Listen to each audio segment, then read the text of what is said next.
देखिए एपी ये जो है ना आपकी मैथ का 5वां चैप्टर है और इसका पूरा नाम होता है अरिथमेटिक प्रोग्रेशन, PROGRESSIO। इसको शॉर्टकट में कहता है लोग एपी, या हिंदी में बोला जाता है इसको समांतर श्रेणी या समांतर श्रेणी, ठीक ना। अब कोई भी सीरीज यदि नंबर का सीरीज दिया रहेगा, अब वो सीरीज को हमें मालूम करना है कि ये एपी में है या नहीं। तो उसके बारे में करेंगे कैसे जांच। अब मान लीजिए जैसे कोई एपी दिया हुआ है, कोई नंबर का सीरीज दिया हुआ है हमको, मान लीजिए 2 दिया हुआ है, 4, 6, 8, 10 सो ये दिया हुआ, पूछ दिया हमें कि बताओ यार ये एपी में है कि नहीं। तो क्या करना है, सबसे पहले आपको देखना है कि ये जो 2 लगातार पद है, ये दोनों लगातार है, ये दोनों लगातार पद है, ये भी दोनों लगातार पद है, ये भी दोनों लगातार। अब ये लगातार पद के बीच का अंतर बराबर है या नहीं है, पहले ये देखना है हमको। तो बताइए आप बीच का अंतर निकलेगा कैसे। तो 4 जो है ना, 4 में से आप घटा दो 2 को, आगे वाला में से पीछे वाला को घटा दो। आप 4 में से 2 को घटाओगे कितना हो जाएगा 2। फिर 6 में से 4 घटा दो, कितना हो जाएगी 2। फिर 8 में से 6 घटा दो, तो 8 में से 6 घटा दोगे भाई कितना हो जाएगी 2। फिर 10 में से 8 घटा दो, 10 में से 8 घटा दो, कितना हो जाएगी। आप देख रहे हो ना, नंबर की जितना भी सीरीज दिया हुआ है सभी आपस में बराबर हो गया, ठीक ना। ये भी 2 आ गया, ये भी 2 आ गया, ये भी 2 आ गया, ये भी 2, सब बराबर आ रहे हैं। तो आप कह सकते हो ये 2, 4, 6, 8, 10 जो है ये एपी में है। कहाँ पे है जी, एपी में।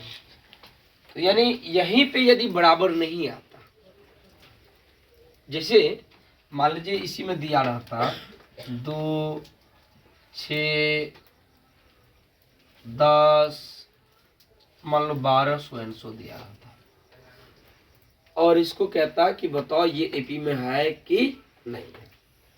तो आपको क्या करना पड़ता, वही चीज अगला क्या है 6, इसमें से 2 घटाना पड़ता, 4 बच जाता। अगला 10 है, इसमें से आपको 2 घटाना पड़ता, 8 हो जाता। अगला आपको 12 है, उसमें से 10 घटाते आप, कितना हो जाता 2। अब यहीं पे देखो भाई, इतना घटाने की क्या जरूरी है। ओ सॉरी, 10 में से आपको 6 न घटेगा, सॉरी 4 हो जाएगी यहाँ पे, ठीक ना। अब यहाँ पे देखो क्या होगा, ये भी घटा के 4 आ गया, ये भी आ गया, लेकिन यहाँ पे देखो 2 आ गया, यानी यहाँ पे 4 बढ़ रही है, यहाँ भी 4 बढ़ रही है, बट यहाँ पे 2 ही बढ़ रही है। तो सब जगह जो है ना बीच का अंतर बराबर नहीं है। बीच का अंतर बराबर नहीं है तो इसका मतलब हम कह सकते हैं कि यह एपी में नहीं है।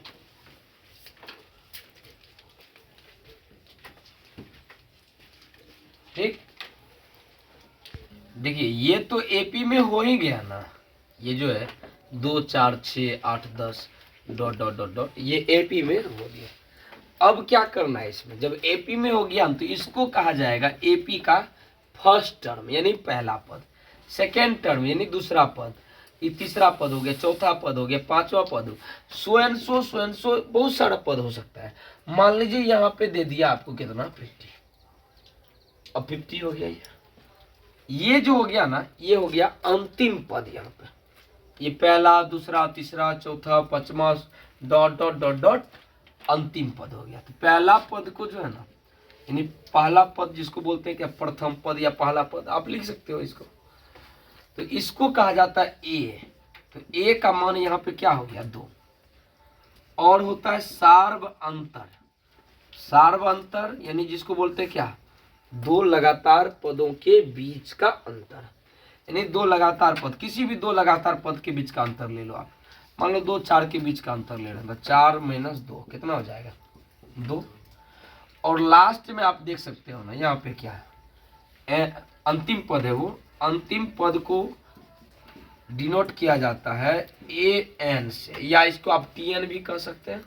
ए एन बराबर हो गया 50। अब कोई पूछ देगा बताओ तो इसमें ऐसा ऐसा कितने पद है, 2 से लेके 50 तक में कितना पद है, यानी एन बराबर क्या 8। तब आप क्या करोगे, तो आपको दिया हुआ है ए एन बराबर कितना 50, ए एन बराबर 50। तो ए का फॉर्मूला होता है A plus N minus 1 into D.